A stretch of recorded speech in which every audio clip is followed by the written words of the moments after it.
everybody, and we're starting the second segment now with Limor Kessem, and she is from RSA Security, a division of EMC's Fraud Action Research Labs over in Israel. And Limor is talking about these things that with credit cards and credit card aggregators and things of that nature, which is for some it's I guess more commonplace.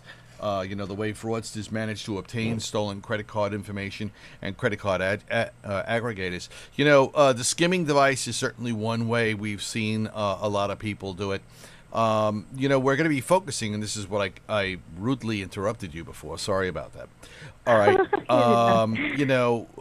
It's one of the things F.A.R.L is going to be focusing on with our interns in the spring. We're actually going to ask them to go out and purchase a point-of-sale device off of something nefarious like a Craigslist or eBay or something like that. And the only restrictions we're going to set up on them is it could be as infected and as damaged as possible as long as it's survivable. All right, because we want them to go in and take a full forensic exam of it, do an assessment, and then clean it and get it ready for the marketplace. So kind of interesting. Wow. Yeah, it's going to be a great project. We're hoping we've got 3 or 4 computer security students, senior students from one of the major universities around here that are going to be getting that done. So it should be very instructive. We've also asked them to bring in a little bit of a movie and some animation to it as well, so that we can take their work and actually put it up on the web and show people what happens when they buy things from not reputable people. All right, and Absolutely. eBay and Craigslist is not, if you're in business, that's not where you should be picking up your stuff. All right, Absolutely not. Yeah. right. So that's kind of where we're looking at that. So just if you could repeat a little bit, the credit card aggregators. All right, could you get into that just one more time for me? Sure, absolutely. Well, I didn't even speak about it yet. I was just kind of trying to figure out first, how did the cards get in the market, in the black market, in the hands of fraudsters? So we're talking about hacking shop administrators, skimming cards, which happens physically inside the stores. We cannot not mention Trojans. Trojans, botnets, every infected computer produces at least one credit card, because people buy stuff on the computer. Essentially, it could be a lot more than just one person buying something with a credit card in each home. So botnets also create credit card information. And then we're looking at, where do fraudsters actually buy them? Where do they get the credit cards? They get the credit cards in the underground. It's like a marketplace. It's an underground marketplace, a black market, where fraudsters can buy unitary credit cards from vendors. They could say, okay, I need a, U.S. issued credit card, which is something we see a lot. And they can also go and buy a whole bunch of them in a credit card shop, which is an online shop, except instead of selling stuff, it sells credit cards like hotcakes. So they can basically go and say, okay, I want a BIN number, which is the bank identification number. Each credit card begins with the first 4 digits or first 6 digits, and they can specify what type of credit card they're going after. And they can buy 10, 20, 30, whatever they like.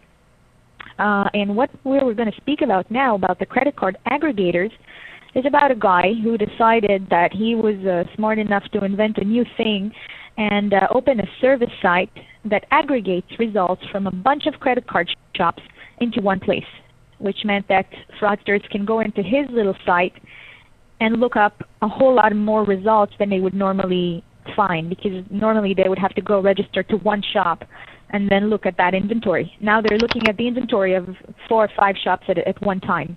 This was the credit card aggregator, which I actually wrote about in the RSA blog. That's the most recent blog entry on our Speaking of Security blog.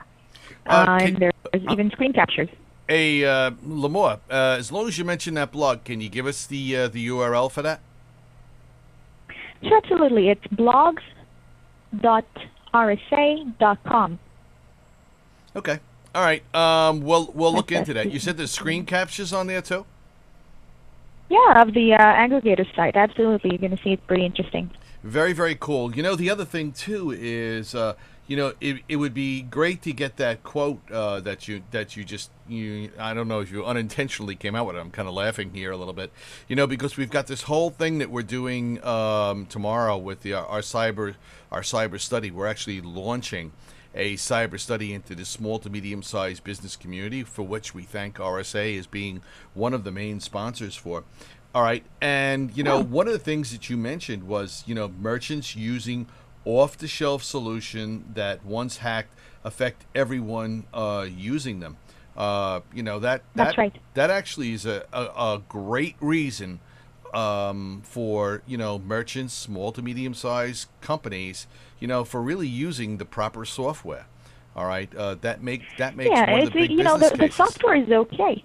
Yeah, the software is okay. It's just that a lot of times, they buy it, they're not really aware of the ins and outs of the software. Maybe they're not updating it on time. And as soon as there is one small vulnerability discovered by one hacker in that software, he can tell which website is built on that same platform. And once he found one vulnerability, then everybody goes down. So they should really try to look more into investing a little more money in security. That's the issue with this. They're trying to save money and save costs when they're starting out. That's why the bigger merchants have way better security, because they also invest more money into it. Yeah, well, that's the whole piece of it too, and Phil has just put up, your blog entry up on the chat. I don't know if you guys follow us at all, but you're up on the chat right now, and that blog has been put out there so everybody hears it. Limor, thank you very much for coming on the program today. It's always, as usual, Thank you so much, it's a Joe. great experience being able to connect with you folks over there. All right, and give our best to everybody you so over at much. RSA. Yeah, Thanks again. Bye now. bye-bye.